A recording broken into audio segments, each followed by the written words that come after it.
Hi there. I have some more bits and pieces I wanted to share with you. I usually like to call it more pieces to the puzzle, the big picture that's coming together. I feel like prophecy is happening, like I said in my other video, at breakneck speed. The Lord is bringing things to my attention almost on a daily basis, and I literally have to decide as I'm making these videos which comes first, and I have to pray about it and say, Lord, which one would you have me do first? There's so much that you're giving me.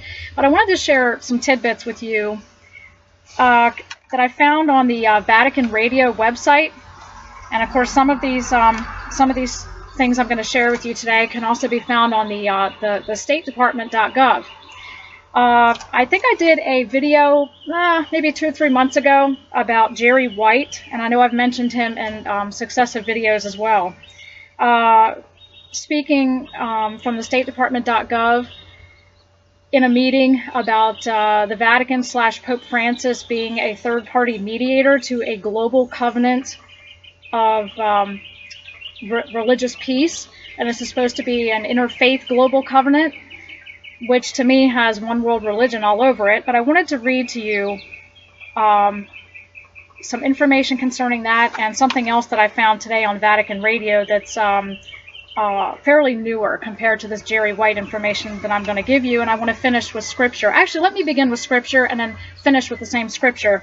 From 2 John chapter 1, verses 9 and 10. I want to read those to you first, and then I'm going to try and end with those. All right.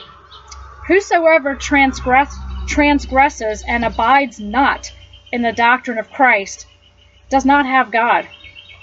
He that abides in the doctrine of Christ has both the Father and the Son.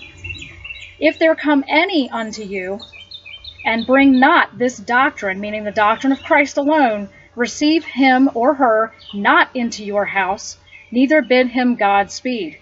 For he that bids him Godspeed is a partaker of his evil deeds. This is how vitally important it is that we hold only to the doctrine of Christ. This interfaith religious dialogue that is going on today is telling you that it doesn't matter what your doctrine is or what your theological position is, that we're all worshiping the same God, and you know it. I don't have to rehash it all for you, but clearly here from the Scripture, if you're Scripture-only Bible believer, it says here that you're transgressing and do not have God if you do not abide only in the doctrine of Christ. This is very, very sober warning to those of you who are for this inter-religious faith movement. Anyway, I want to end with that as well, because the Lord really laid that Scripture on my mind to go along with this video. But according to the Vatican Radio website, it says here, Jerry White's interview with Philippa says, religion is a vocabulary that is being used, and I'm quoting Jerry White here, in every day as we look in the paper to justify violence. Religion has to be part of the solution. Now, this is coming from the State Department. I mean, this isn't something that's just coming from a sensationalist conspiracy theory website. And that's why a conversation about a new covenant, an interreligious peace treaty, what would that look like? Jerry asks. Okay, let me see. And then it goes on to say here, I'm sorry. Let me get down to the other parts of this article here, because it's very, very important. What is the vision that we see? What is the new brave world of political health as well as security infrastructure in the Middle East that would matter?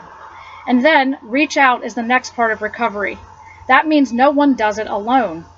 And I think President Obama has been so clear, reaching out multilaterally, but also with partners, religious communities, civil society. It's more than just a government or a military game, obviously. So I think that it's really important.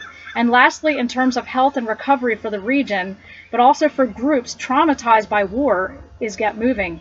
There are real things to do to train and equip to develop transitional justice and rule of law to actually start rebuilding in a way that would matter for the future. Okay, and then going on down here, so in other words, they're saying there's so much violence in the name of religion that there needs to be someone to broker a peace deal. And then he goes on to say in the last paragraph, why is Rome so important? It's become an address by which people are projecting, perhaps onto Pope Francis, the Catholic Church, but again, the archetype of St. Francis who stood for peace. and was courageous enough to go in the 13th century during the Crusades to reach out to a sultan. That archetype is actually, interestingly, being invoked. Isn't that interesting? So I believe that a number of the world's religious leaders are dropping through Rome more than ever before and appealing for that type of neutral brokerage, a third side. You're seeing hopeful signs of people reaching out. Courageous stands for peace and renunciation of violence. I didn't have enough coffee today, I guess. But listen to this. They're looking to the Vatican and Pope Francis to be that third-party broker for this global covenant of peace. And I found that very interesting. And this is on the Vatican Radio, and you can also confirm that on the State Department.gov and look up some of Jerry White's videos. I found this other article this morning as well on Vatican Radio called The Vatican II's Legacy of Interfaith Relations. Let me see if I can skip to the most important parts of this article for you. Okay. Half a century ago, it is noted that Nostra Aetate caused great surprise by saying for the first time that Christians esteem Muslims for the way they worship the one God and practice prayer, fasting, and almsgiving. There are things we can learn from Muslims, he says, but if we think we have everything and others don't have anything at all to offer us, we won't get anywhere. Willingness to learn from the other is the precondition for dialogue. Now, I'm sorry, I should have started off by telling you who was doing the speaking here. Archbishop Fitzgerald says that there needs to be dialogue between Christians and Muslims because we have much to offer one another since we worship the same God. Now, you know where I stand on that. We do not. All right. Speaking of the situation in Jerusalem, where he lives now, Archbishop Fitzgerald says that ecumenically there has been progress, but the political situation continues to prevent Christians and Muslims and Jews from associating and working to ease tensions.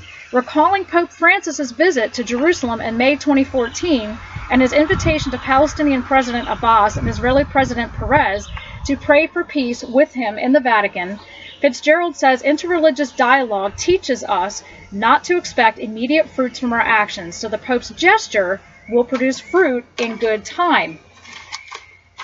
Reflecting on the progress that has been made in interfaith relations since Vatican II, the former head of the Pontifical Council points to a document released by the Bishops' Conference of England and Wales, meeting God and friend and stranger, encouraging interfaith dialogue, and showing that the official teaching of the Church is in this line.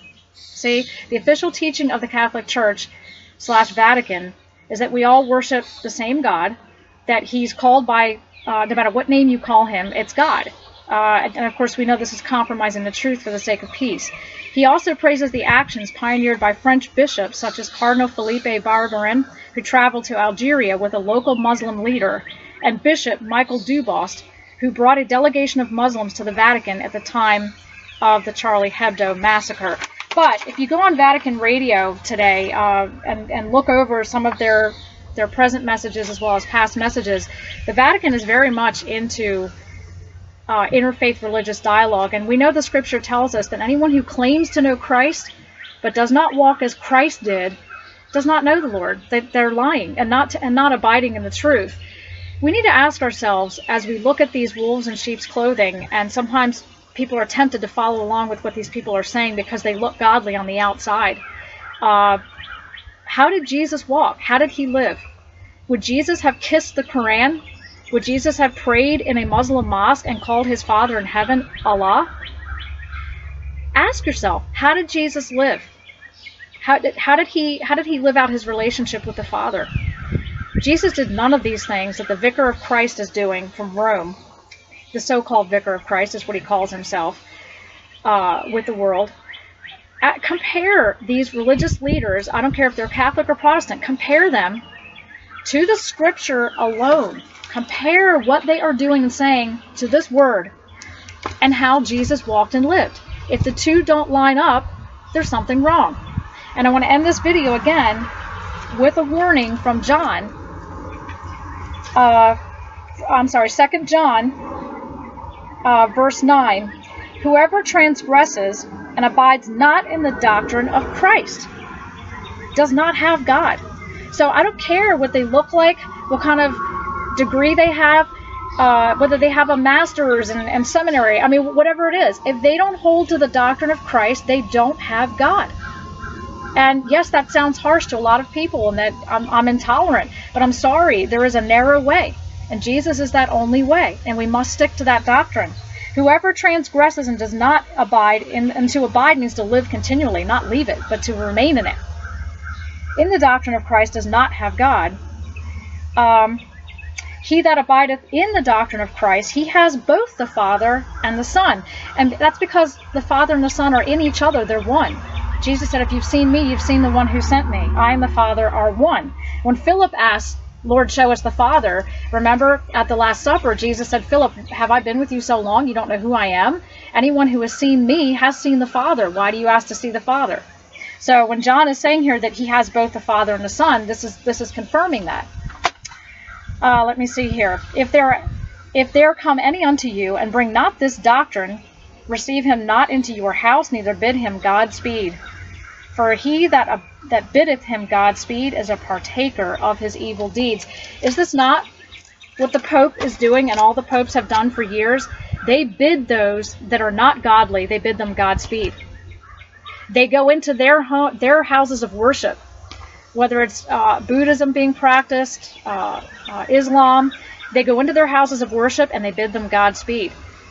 What did John tell us about that? We are not to do such things, and people who do such things do not have God. And I don't care what kind of godly outward appearance they have, how clever their speech is, and how well they present themselves to people. Remember that Jesus said that this deception is going to be so great that if it were possible, the very elect of God could be deceived. I feel very strongly about warning people to use discernment and pray to God for wisdom and discernment in these last days. Thank you for listening, and have a great day, guys.